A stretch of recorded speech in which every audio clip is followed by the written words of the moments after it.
안녕하십니까. 국제통상협력연구소 소장을 맡고 있는 조기숙입니다. 요즘 졸업식 철이기도 하고 또 새학기 개학을 앞두고 굉장히 바쁘실 텐데 이렇게 많이 와주셔서 진심으로 감사드립니다. 특히 축사와 발제를 맡아주신 내외 기빈 여러분께 거듭 감사드립니다. 어제 저녁 130명이 넘는 참석자 명단을 들고서 좀 당황했습니다. 그 공공외교 분야의 중요한 분들은 오늘 거의 다 오신 것 같습니다. 그만큼 우리 사회에 공공외교에 대한 관심을 가진 분이 많지만 서로 확인할 기회가 부족했던 게 아닌가 하는 생각을 합니다. 그동안 얼마나 외로우셨습니까? 본교국제대학원은 우리나라에서는 아마도 최초로 공공외교를 정규 과목으로 개설하지 않았나 생각됩니다. 그게 2008년이었습니다. 2004년 제가 연구년을 맞아서 워싱턴에 있는 조지 워싱턴 대학에서 연구를 하다가 공공외교의 필요성을 절감했기 때문입니다. 제가 유학한 그 1980년대를 지난 지가 십수년이 넘었는데 그 과거의 한국 이미지가 크게 변하지 않은 것을 알고는 좀 충격을 받았습니다. 그리고 한반도의 분단이나 전쟁의 위협도 외국인은 훨씬 더 우리보다 심각하게 느끼고 있었습니다. 그리고 워싱턴 정가에서 그 미국 국무부의 공무원이나 이제 싱크탱크의 그 연구원들을 만날 때마다 한국 정부에 대해서 상당히 많은 오해를 하고 있었습니다. 근데 한번 그 입력된 편견이나 선입견은 아무리 정확한 정보를 드려도 잘 변하지가 않는 걸 발견했습니다. 무엇보다도 사무엘 헌팅턴이 말하는 1980년대 후반 동구와 아시아에 닥친 제3의 민주화 물결은 국민을 정치의 주체에서 더 나아가 외교의 주체로까지 등장하게 만들었습니다. 특히 인터넷과 스마트폰 통신수단의 발전은 외교의 패러다임을 전문 외교에서 공공외교로 변화시키고 있습니다. 이러한 변화가 제가 공공외교를 학교에서 가르치기 시작한 계기였습니다.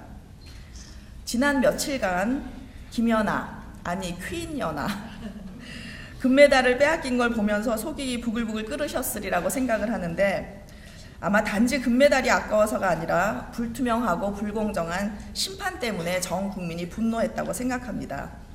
한 캐나다 분이 청원으로 시작된 그 서명 사이트에 change.org 사이트에 지난 일요일 저녁 이미 200만을 돌파했습니다. 러시아가 금메달로 자국민의 단결은 이뤘을지 몰라도 대외 이미지는 많이 손상당한 것 같습니다. 그래서 동계올림픽이라는 최고의 공공외교 이벤트를 활용할 기회를 오히려 역으로 만든 것 같아서 참 안타까운 마음입니다. 이처럼 공공외교는 멀리 있는 것이 아니라 매일 우리 주변에서 일어나고 있습니다. 2009년 봄에 공공외교로 첫 석사학위 논문을 쓴 졸업생이 김나리 기자입니다. 저기 지금 와 있는데요. 김 기자는 자신의 논문이 얼마나 중요한지 설명한 덕분에 아리랑TV 기자로 합격할 수 있었다고 합니다. 지금은 MBC 기자로 활동하고 있는데요. 이 김나리 학생이 논문을 위해서 외무부에 과장급 이하, 높은 분은 아닙니다. 과장급 이하 공무원을 상대로 공공외교 개념을 이해하고 있는지 여론조사를 했습니다. 그때 당시 2009년에 이해하는 분이 단 한 분도 안 계셨습니다. 그러나 지난해 외교부는 마영삼 대사를 최초의 공공외교 대사로 임명했고 공공외교 협력센터도 설립했습니다. 오늘 외교부 그 시니어 공공외교단, 청년 공공외교단 굉장히 많은 분이 오셨는데요. 이런 변화가 걸리는데 불과 4년밖에 걸리지 않았습니다. 공무원 사회가 잘 변하지 않는다고 하지만 사실 우리나라처럼 공직사회가 빨리빨리 변하는 나라도 드물지 않나 하는 생각을 해봅니다. 오늘 기조연설을 해주실 한충희 국장도 제가 만나본 최고의 공공외교 전문가입니다. 사실 이대의 공공외교센터가 만들어지게 된 것도 또 오늘 개소식을 하게 된 것도 모두 한충희 국장의 작품이라고 보시면 됩니다. 그 한 국장께서 외교부도 도움을 줄 테니 대학에 연구소가 하나 있으면 좋겠다고 저를 부추겨서 얼떨결에 지난해 연구소를 만들게 되었고요. 저도 뭐 연구소가 필요하다는 생각은 했지만 이제 워낙 제가 남에게 아쉬운 소리를 잘 못하는 성격이거든요. 저의 약한 고리를 건드려서 여기까지 오게 된 것 같습니다. 올 연초에 연구소를 만들었다는 소식을 전하자 대학 연구소로는 최초의 공공외교 센터인데 개소식도 안 하면 섭섭하다는 또 한국장님의 그 주장이 있으셔서 또 개소식 비용을 일부 지원해 주셔서 오늘 이 자리가 마련되게 되었습니다. 깊은 감사를 드립니다. 뿐만 아니라 최초의 공공외교 마영삼 대사께서도 최근 매스컴을 통해서 적극적인 활동을 하셔서 저희가 이 분야가 얼마나 중요한지 저에게 영감을 주셨습니다. 외교부가 공공외교 센터의 3파 역할을 하신 셈입니다. 이제 옥동녀가 태어났으니 잘 자라실 수 있도록 책임져 주시기 바랍니다. 오늘 외교부 문화외교국과 공공외교 센터가 MOU를 체결합니다. 이러한 협력관계는 연구와 학술대의 공동 개최는 물론이고 학생들 실무 교육 및 인턴십을 비롯한 인적 교류에도 큰 기여를 하리라 믿습니다. 요즘은 공공기관과 사기업이 힘을 합쳐 21세기 복잡한 문제를 해결할 수 있다는 점에서 최근 퍼블릭 프라이빗 파트너십, 오늘 바로 하는 워크샵인데요. 줄여서 PPP가 대세입니다. 오늘 외부에서 오신 분들은 외교부, 주한외교대사관과 문화원, 한국국제교류재단, 한국국제협력단, 국립국제교육원, 각 연구소의 연구원, 그리고 대학 교수, 현장에서 공공외교 실무를 담당하는 국제친선단체와 MPO, 광역자치단체의 공공외교 담당관, 그리고 외교부 소속의 시니어 청년 외교사절, 기업 등 매우 다양합니다. 이분들의 공통점은 공공외교 전문가라는 점입니다. 대장금 드라마를 연출하신 이병훈 감독님은 내가 왜 이런 생각을 하고 앉아 계실지 모르겠습니다. 그런데 한국이 이라크에 한국군을 파병하기 전에 제일 먼저 한 일이 무슨 일인지 아십니까? 바로 아리랑 TV를 통해 대장금을 상영했습니다. 그리고 이라크 축구단을 초청해서 친선 경기를 펼쳤습니다. 우리 한 졸업생이 미국과 한국의 이라크 파병에서 왜 한국은 성공하고 미국은 실패했는지를 분석한 논문에 나오는 내용입니다. 공공외교 개념은 비록 그 하위 공무원 사이에 없었지만 우리 외무부는 이미 성공적인 공공외교를 오래전부터 펼치고 있었다는 증거입니다. 따라서 오늘 행사의 1차적인 목표는 그동안 곳곳에서 외롭게 일하시던 분들이 나와 같은 고민을 하고 같은 일을 하는 사람이 이렇게 많구나 하고 느끼는 네트워킹 기회를 드리는 것입니다.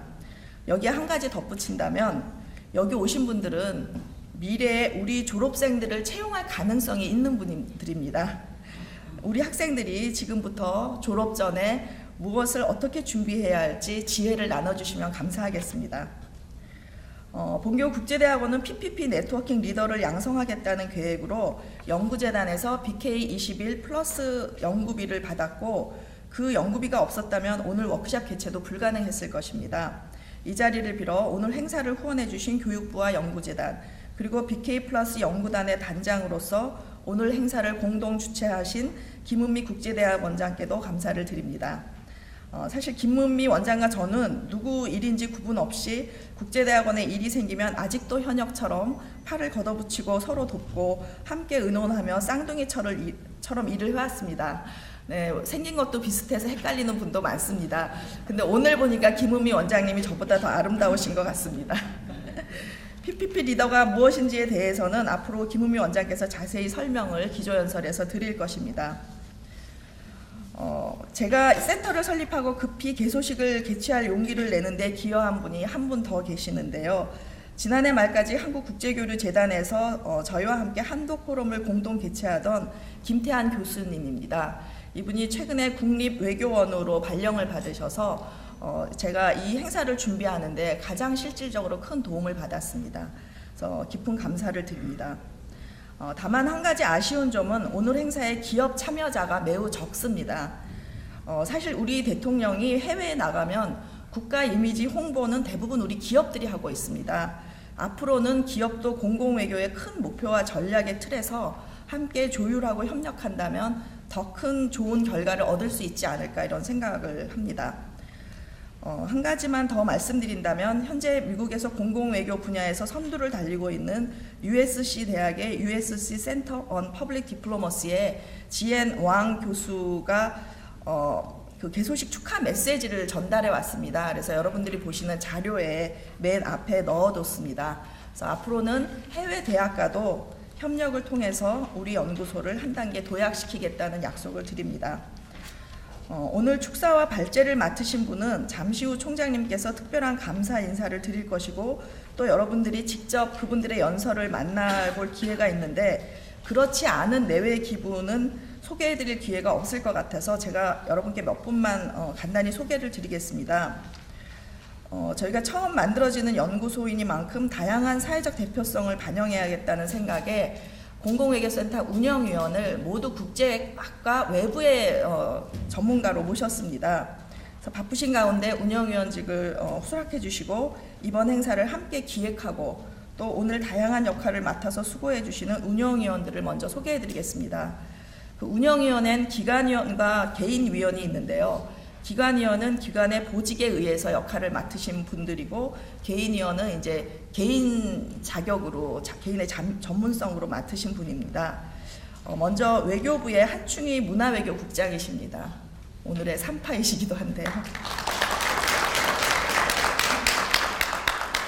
그다음에 오늘 그 김용목 이사장님의 대독 원고를 가지고 오시기도 했고 우리 운영위원이신 한국국제협력단 두정수 글로벌협력 이사입니다.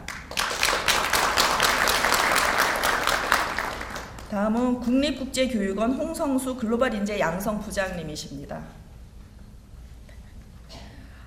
그다음에 중앙일보 국제부의 한경환 선임 기자님이십니다. 여기까지가 기관위원이었고요. 개인위원은 울지마 톤즈의 감독이신 KBS 구수한 PD님이십니다. 선덕여왕 기획자이신 MBC 이창섭 PD님이십니다.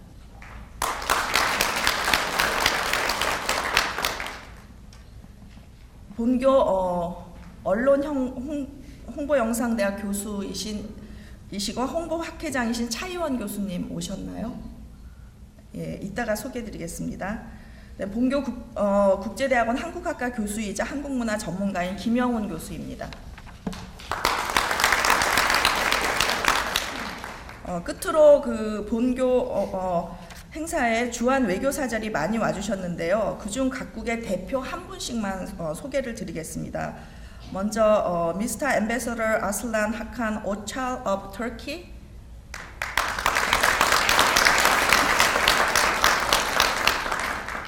다음은 영국 문화원장이신 Mr. Martin Fryer.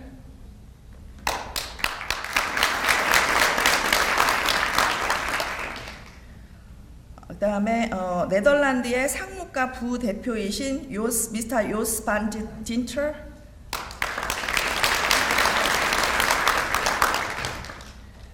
다음에 독일의 1등 서기관이신 Mr. Michael Arens.